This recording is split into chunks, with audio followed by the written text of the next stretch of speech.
오늘 저는 여러분과 함께 성도의 정체성 제2편을 가지고 은혜를 나누기를 원합니다. 그 부제목으로는 왕따의 삶이 되겠습니다.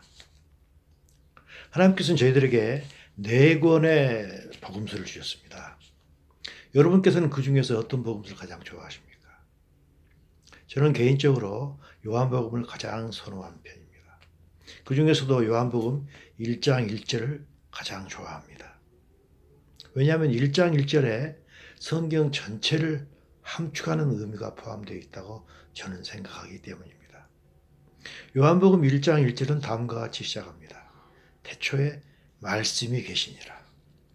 이 말씀이 하나님과 함께 계셨으니 이 말씀은 곧 하나님이시라 라고 합니다. 매우 어려운 이야기입니다. 말씀이 계시는데 말씀이 하나님과 함께 계시고 이 말씀이 곧 하나님이시라. 참 어려운 말입니다. 근데 이 말씀을 영어 성경에서 로고스라고 표현하고 있습니다. 로고스란 무엇인가요? 로고스란 변치 않는 하나의 원리를 이야기하고 있습니다. 태초에 하나님께서 변치 않는 원리를 만드셨다는 이야기입니다. 하나님께서 온 우주를 만드시고 그 우주의 원리 또한 만드셨던 것입니다.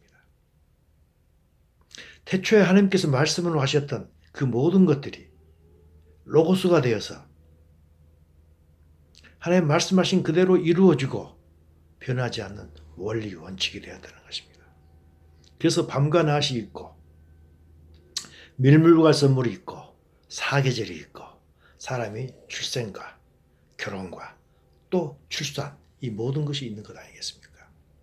과학이란 무엇인가요? 과학이란 하나님께서 만드신 이 우주의 원리 또는 원칙을 찾아내는 학문입니다. 그렇지만 하나님께서 이 모든 원리 원칙을 만드셨지만 하나님은 결코 이 원리 원칙에 속하지 않는 분이십니다.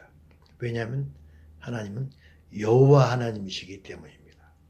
여호와 또는 야훼란 말이 무슨 뜻인가요? 그것은 스스로 존재한다는 이야기입니다. 하나님께서 스스로 존재하시기 때문에 원리 원칙에 자신이 만들었던 원리 원칙 범주 안에 속하지 않는 것입니다. 하나님께서는 우주나 원리의 원칙에 초월하신 분이십니다. 따라서 하나님은 하나님의 존재는 우리 인간의 과학으로는 절대 증명할 수 없습니다. 왜냐하면 하나님께서는 과학보다 훨씬 초월한 분이시기 때문입니다. 절대 과학으로는 증명할 수가 없습니다. 단지 우리는 하나님께서 만드신 이 우주 모든 만물을 보고 또 그 행하심을 보았을 때 그분의 존재를 깨닫는 것뿐입니다. 우리는 과거로는 절대 하나님을 증명할 수 없습니다. 하지만 요즘 사람들, 특히 요즘 젊은이들은 모두가 다 과학으로 하나님을 증명해라. 그럼 내가 믿겠다고 합니다. 그건 절대 되지 않는 말입니다. 왜냐? 하나님은 과학을 초월하신 분이기 때문입니다. 로마서 1장 20절에서 유명한 이야기가 있습니다. 제가 읽겠습니다. 창세로부터 그의 보이지 아니하는 것들, 곧 그의 영원하신 능력과 신성이 하나님의 능력과 신성은 보이지 않는 것입니다. 그것들이 만물에 분명히 보인다고 했습니다. 보이지 않는 것들이 보인다는 것입니다. 보이지 않는 하나님의 능력과 신성이 보인다는 것입니다. 어디서 보인다는 것입니까? 만물을 볼 때. 만물에 분명히 보여 알려졌나니 하고 있습니다. 우리는 과거로는 절대 증명할 수 없습니다. 하지만 하나님께서 만드신 만물을 볼 때 하나님이 존재를 깨닫는다는 것입니다. 하지만 하나님께서는 만물을 만드셔서 하나님 존재를 깨닫게 하셨을 뿐 아니라 또 하나님께서 또 다른 것을 우리에게 주신 것이 있습니다. 하나님의 존재를 깨닫게 할 수 있도록 주신 게 있습니다. 그것은 바로 성경입니다. 하나님의 말씀이십니다. 따라서 성경을 볼 때 우리는 그분을 다시 깨달을 수 있는 것입니다. 그런데 많은 사람들은 하나님께서 만드신 이 만물을 보고도 하나님 안 계신다고 우깁니다. 그것뿐 아닙니다. 성경을 보면 알 수 있는데 성경을 보지도 않습니다. 성경을 보지도 않고 하나님 안 계신다고 이야기합니다. 또 어떤 사람은 성경을 보기는 보는데 색안경을 쓰고 봅니다. 색안경을 쓰고 읽음으로써 성경은 인간이 조작한 소설이며 허구이다 라고 하면서 하나님 안 계신다고 이야기합니다. 성경 안에는 분명히 하나님께서 하셨던 역사적인 사실이 다 있습니다. 이건 역사적인 사실입니다. 팩트입니다.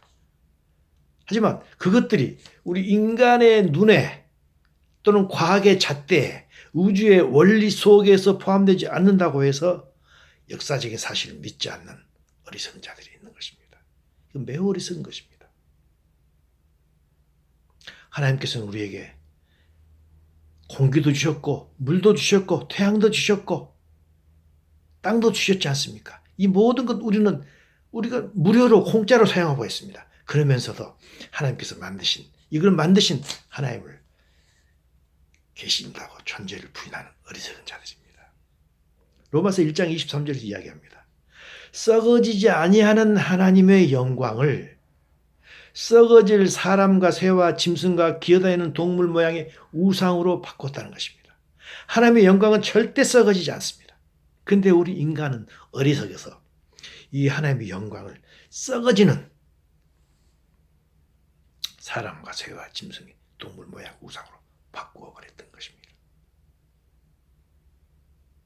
그래서 우리의 하나님은 왕따 당하시는 하나님이신 것입니다.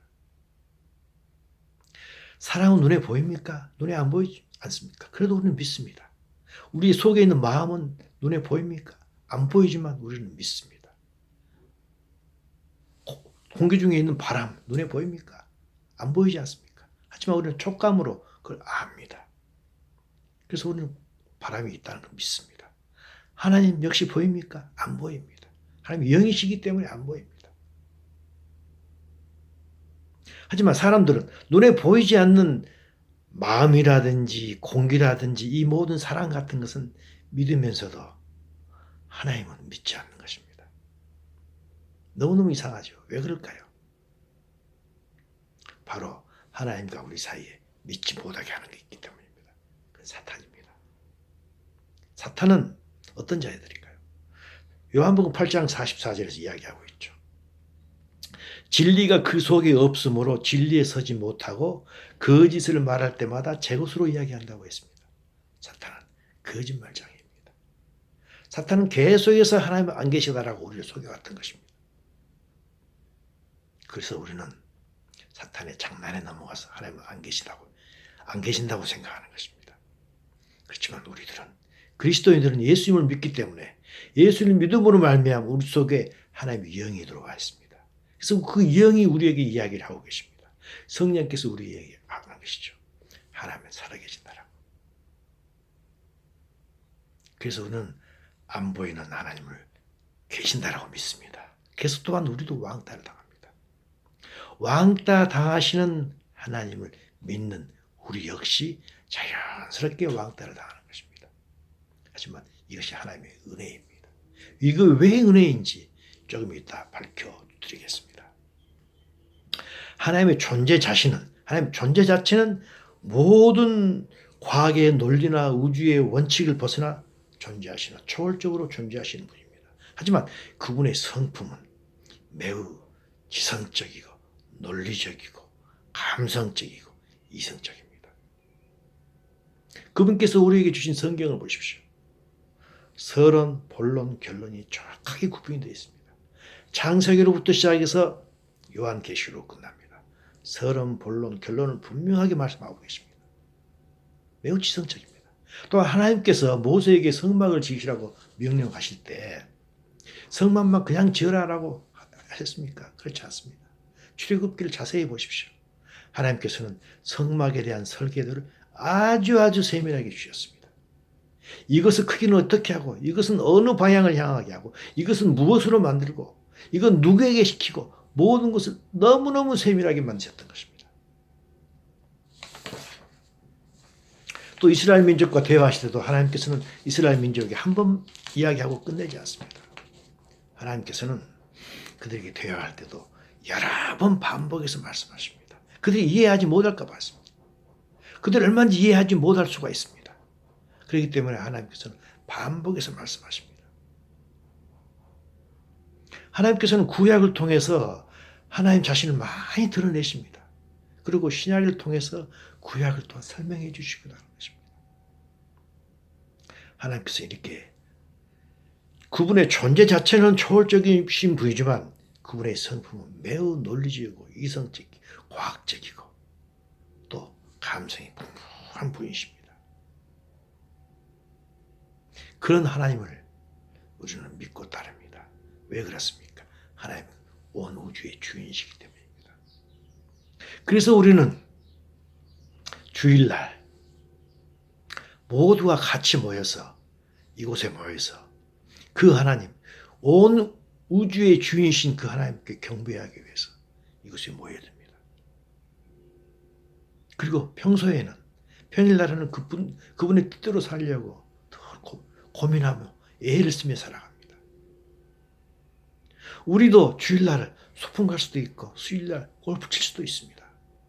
하지만 우리는 주일날 그런 데 가지 않습니다. 이곳에 모여서 하나님을 예배하고 경배합니다. 그러다 보니까 많은 사람들이 우리를 이상한 사람으로 눈여겨봅니다. 이해하기 어려운 사람이라고 합니다. 그뿐 아닙니다. 우리는 교회에 나와서 여러 가지 명목에 헌금도 합니다. 때로는 개인적으로 아는 선교사님들께 헌금을 보내기도 합니다. 이 세상 살아가면서 재물이 넉넉한 사람 몇 명이나 됩니까? 살면서 필요한 돈이 얼마나 많습니까? 또 저희들같이 나이가 먹으면 건강을 필요한 여러 가지 건강식품도 사 먹어야 됩니다. 돈이 많이 듭니다. 근데 교회에 그 아까운 돈을 내다니요. 우리는 바보 같은 자들입니다. 세상 사람들이 보기에 이상한 사람들입니다. 또 보십시오. 노아는 어땠습니까? 그 당시에 비가 한 번도 내리지 않았습니다. 하지만 그는 홍수를 대비해서 120년 동안이나 산에 올라가서 배를 지었던 것입니다. 얼마나 바보 같은 삶을 살았습니까? 하지만 그런 하나님의 말씀을 믿었기 때문에 그런 바보 같은 왕따의 삶을 살았던 것입니다. 그는 결국 어떻게 됐습니까?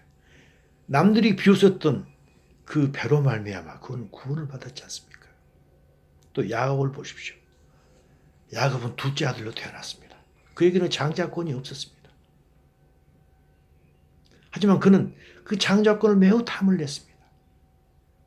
그래서 교활한 방법을 쓰기도 했지만 그 장자권을 뺏어왔지 않습니까? 왜 그는 그 장자권을 열심히 자기 것으로 만들려고 했을까요?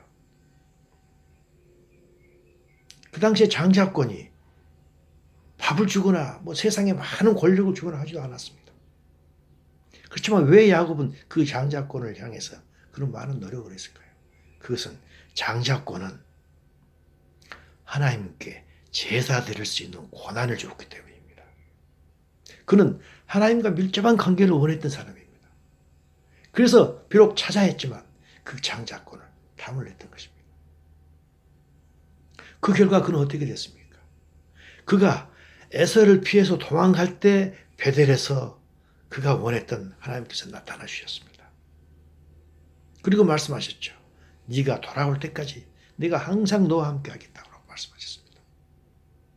그리고 그가 돌아올 때 그 하나님을 야곱은 또 만났습니다. 어디서 만났습니까?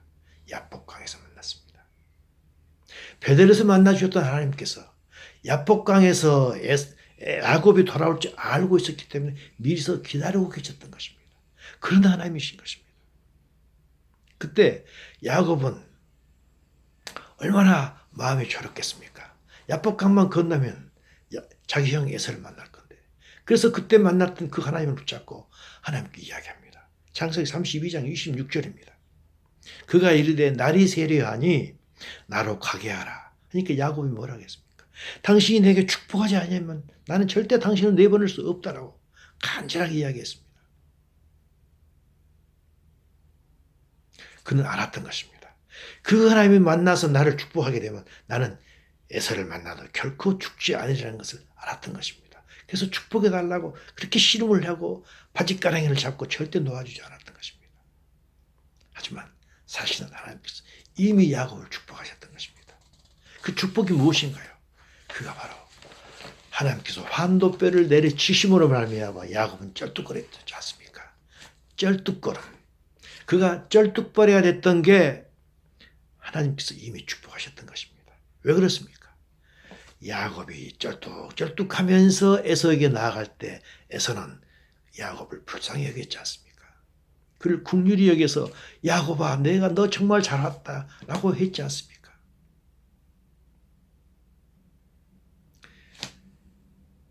세상 사람들의 눈으로 볼 때는 그 쩔뚝거림이 참 바보 같은 삶이지만 하나님의 지혜였던 것입니다. 야곱의 목숨을 구했던 것입니다. 야곱은 저녁 내내 힘들었습니다. 하지만 해가 돋을 때 창세기 32장 31절에서 이런 말씀이 나옵니다.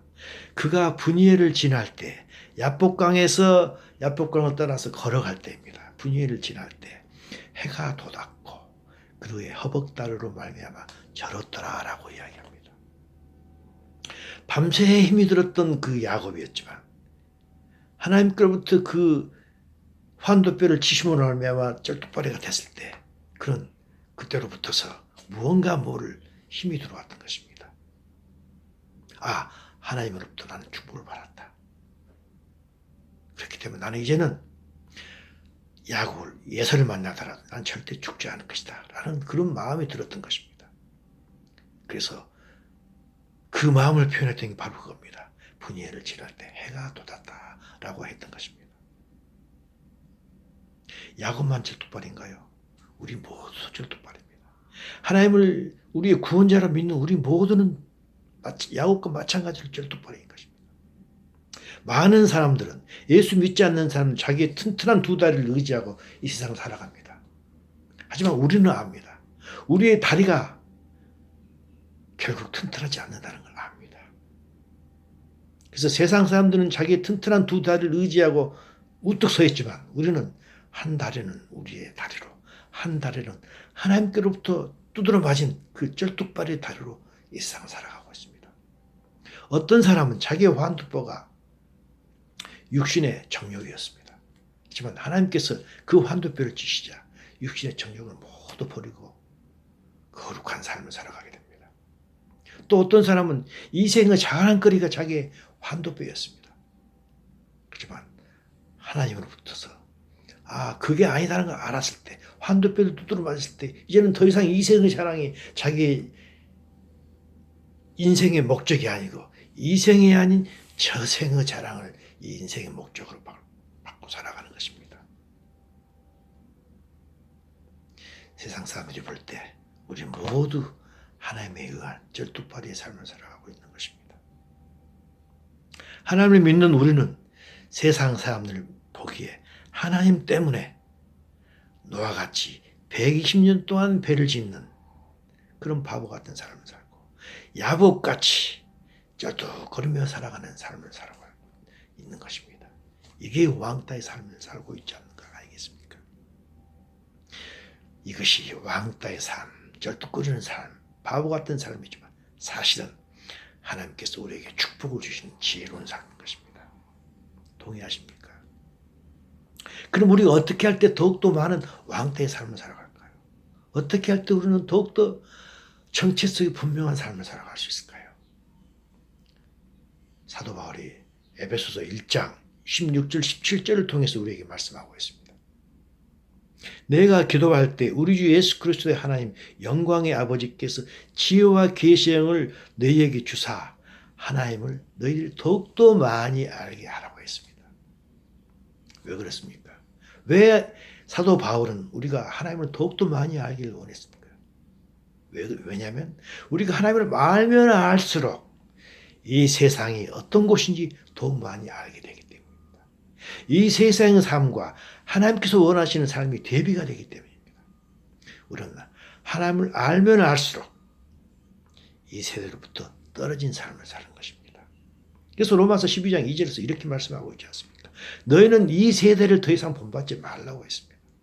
이 세대를 본받지 말고 오직 마음을 새롭게 함으로 말미암아 마음이 변화를 받아서 하나님의 뜻이 무엇인지 분별하라고 했습니다.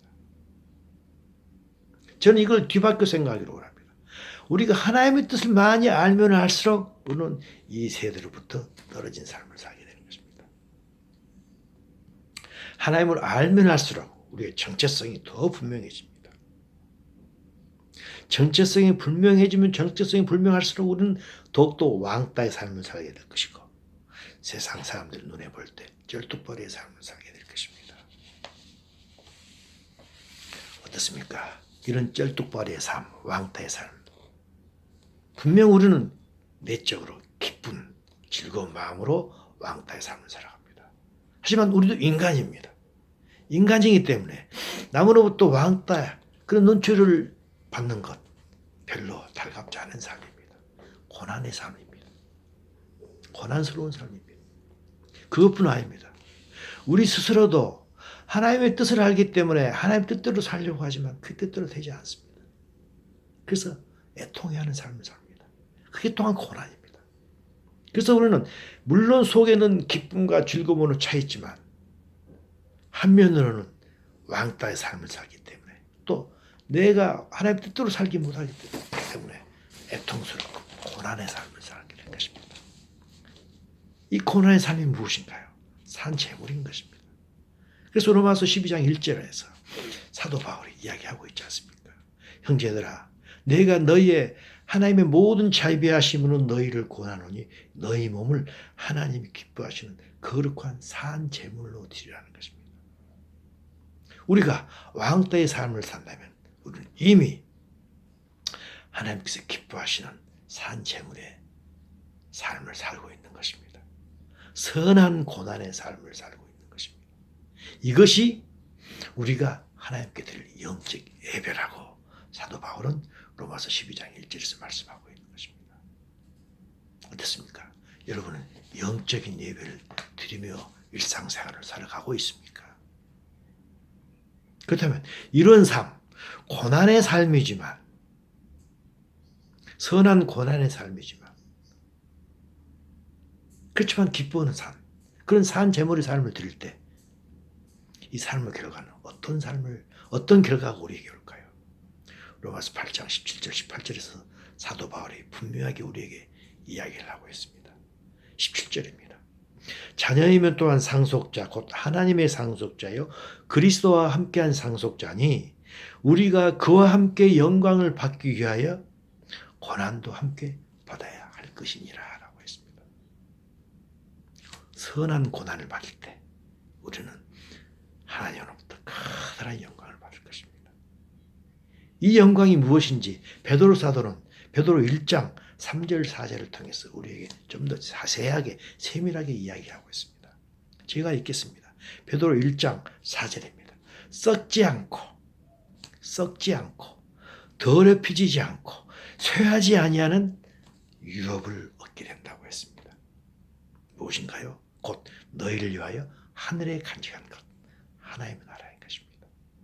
우리가 이 땅에서 선한 고난 하나님께서 기뻐하시는 거룩한 산 제사의 삶을 살 때 우리에게는 썩지 않고 더럽혀지지 않고 쇠하지 아니하는 하나님의 나라를 유업으로 받는다는 것입니다.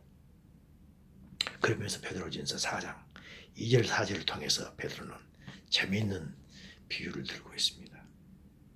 너희가 베드로전서 4장 3절입니다. 너희가 이방인의 뜻을 따라 행한 것은 지나간 때로 족하다라고 했던 것입니다.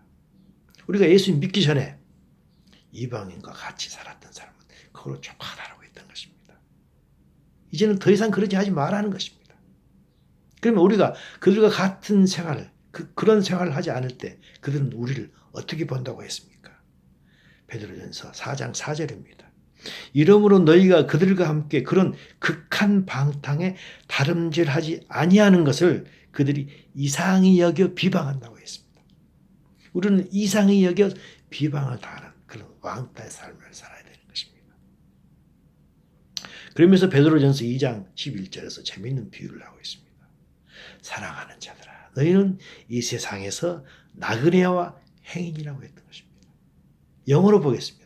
영어로 볼 때 나그네와 행인을 alien and stranger라고 했습니다. 에얼리언이 무엇인가요? 우리가 알지 않습니까? 에얼리언, 외계인입니다. 우리는 이 세상 사람들로 볼 때 외계인과 같이 사는 사람들. 우리가 진정으로 그리스도인이라면 사람들이 볼 때, 저 사람이 이상한 사람이야. 에얼리언이야. 외계인 같은 사람이야. 라고 그런 이야기를 들어야 할 것입니다. 그뿐 아닙니다. 우리는 매일 성경이라는 두꺼운 책을 보고 묵상합니다. 왜 그렇습니까? 그 속에는 하나님의 생명이 있기 때문입니다. 베드로전서 2장 2절을 통해서 베드로 사도가 우리에게 이야기를 하고 계십니다. 베드로전서 2장 2절입니다. 갓난 아이들 같이 순전하고 신령한 젖을 사모하라 했습니다. 순전하고 신령한 젖이 무엇인가요? 하나님의 말씀입니다. 갓난 아이들 같이 순전하고 신령한 젖을 사모하라 했습니다.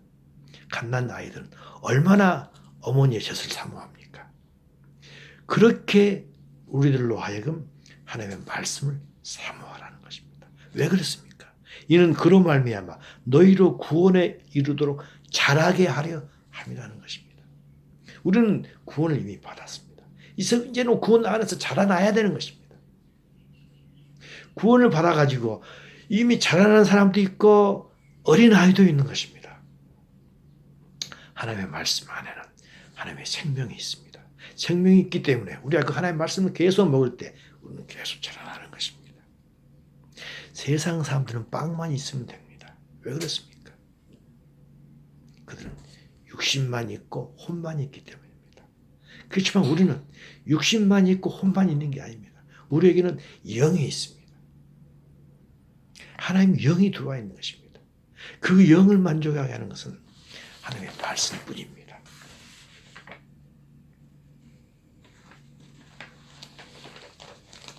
사도 바울에게 사도행전 26장 24절에서 그 당시 베스토라고 하는 총독이 했던 말이 있습니다. 바울아, 네가 이같이 변명하게 하매 베스토가 크게 소리내 이르되 바울아, 네가 미쳤도다. 내 많은 학문이 너를 미치게 했다라고 했습니다. 우리도 남들이 볼 때 미친 사람이 되어야 됩니다. 하나님의 말씀에 미친 사람이 되어야 됩니다. 왜? 하나님의 말씀 안에는 생명이 있기 때문입니다. 이 세상에서 가장 많은 왕따를 당한 사람이 누구일까요? 바로 예수님이십니다. 예수님께서 말씀하셨습니다. 누가복음 9장 58절입니다. 예수께서 말씀하시되 여우도 굴이 있고 공중에 새도 집이 있으되 인자는 나는 머리 둘 곳이 없다고 했던 것입니다. 사실 수많은 사람들이 예수님을 따라다녔습니다. 하지만 사실은 예수님께서 머리 둘 곳이 없었습니다. 예수님께서 오병이어의 기적을 행했을 때 수많은 사람들이 요한복음 6장 15절입니다. 억지로 붙들어 그를 임금 삼으려고 했습니다. 왜 그랬습니까? 그들 예수님을 임금 삼으면 절대 그들은 배가 고프지 않겠다는 자신이 있었기 때문입니다. 빵으로 배를 채우기 위해서 했습니다. 왜냐하면 예수님께서는 2마리의 물고기와 5개의 그 빵을 가지고 5,000명이나 되는 사람을 먹여 살렸지 않습니까? 그래서 그들은 예수님만 따라다니면 절대로 배를 굶지 않겠다는 생각이 있었기 때문입니다. 하지만 예수님께서는 빵을 주는 게 1차적인 목적이었지만 궁극적인 목적은 빵이 아니었습니다. 그들에게 하나님의 생명을 주려는 그게 궁극적인 목표였던 것입니다. 그래서 그들에게 예수님께서 말씀하셨죠. 나는 너희들에게 빵을 주려고 하는 게 아니라 육신의 빵이 아니라 하나님의 생명의 빵을 주기 위해서 이렇게 왔다고 말씀하셨습니다. 그러자 그들이 어떻게 했습니까? 그들은 요한복음 6장 66절입니다. 그때부터 그의 제자 중에서 많은 사람이 떠나가고 다시는 그와 함께 다니지 않는다고 했습니다. 왜 그랬습니까? 그들은 빵만이 중요했지 영적인 하나님의 생명에는 전혀 관심이 없었던 것입니다. 그들은 정말로 인간으로서 가져야 할 것이 무엇인지를 몰랐던 것입니다. 그렇지만 예수님께서 알았던 것입니다. 그래서 그들에게 그걸 주려고 했을 때 그들은 예수님의 관심과 전혀 관심 밖의 사람이었기 때문에 예수님을 따랐던 것입니다. 떡도 중요하지만 인간의 속사람을 구하는 속사람인 영과 혼을 살리는 것은 영이신 하나님의 말씀이라고 하자. 떡이 최고라고만 했던 그들은 그런 당치도 않은 말 나는 싫어. 나는 거기에 관심이 없어 하면서 예수님을 철저히 왕따시켰던 것입니다. 그들은 짜장면만 알았던 것입니다. 더 맛있는 뷔페가 있었지만 그들은 뷔페를 몰랐던 것입니다. 그래서 그들은 그랬던 것입니다. 나에게 꽃배기 짜장만 줘. 짜장면 꽃배기로만 줘. 아니면 나한테 해물 짜장만 줘. 나한테 삼선 짜장만 줘. 라고 이야기했던 것입니다. 더 맛있는 뷔페 전혀 몰랐던 것입니다. 이 세상만 알았지. 하나님의 나라. 잃어버렸던 하나님의 나라. 정말 인간이 원해야 하고 하는 것, 그것을 그들은 몰랐고 그것을 줄 수 있는 예수님께서 계셨지만 그런 예수님을 철저하게 왕따시켰던 것입니다. 그러자 예수님께서 물어보십니다. 요한복음 6장 67절 68절입니다. 예수님께서 12 제자에게 이르시되 너희도 가려느냐 하니까 시몬 베드로가 이야기합니다. 주여 영생의 말씀이 주께 있는데 우리가 어디로 가겠습니까? 했던 것입니다. 이 베드로 고백이 우리 모두의 고백이 되기를 원합니다. 결론을 내리겠습니다. 여러분은 왕따 당할 만큼 분명한 정체성을 가지고 살아가십니까? 왕따 당한 경험이 있으신가요? 또는 왕따가 두렵습니까? 이것에 대해서 히브리서 12장 2절 3절에서 답을 주고 있습니다. 믿음의 주요 또 온전케 하시는 예수를 바라보자. 예수님을 바라보자 이겁니다. 예수님께서는 그 앞에 있는 기쁨을 위하여 십자가를 참으사 부끄러움을 개의치 아니하셨다고 했습니다. 왕따 당하시는 것 전혀 개의치 아니하셨던 것입니다. 부끄러움을 개의치 아니하셨던 것입니다. 왜? 그 앞에 있는 기쁨을 위하였습니다. 그래서 결국 어떻게 됐습니까? 하나님 보호자 우편에 앉으셨느니라.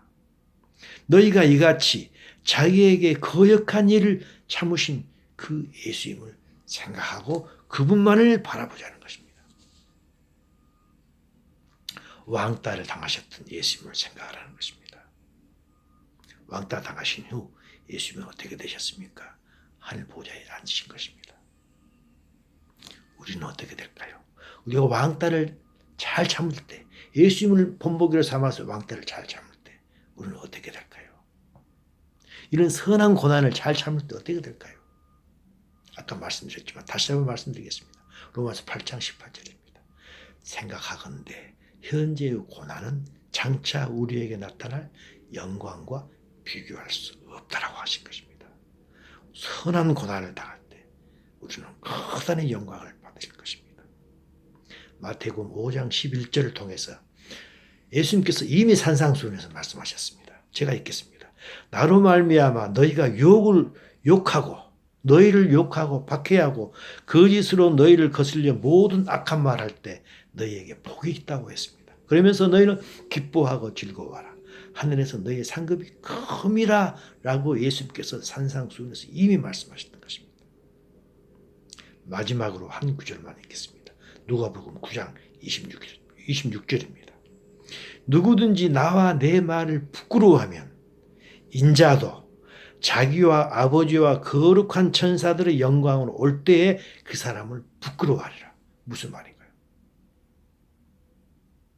나와 내 말, 하나님의 말씀을 부끄러워하고 왕따 당하는 걸 부끄러워하면 내가 다시 이 땅에 재림하여 올 때에 나도 너를 부끄러워하겠다는 것입니다. 우리 모두가 부끄러움을 당하지 않는 그런 사람들이 되기를 원합니다.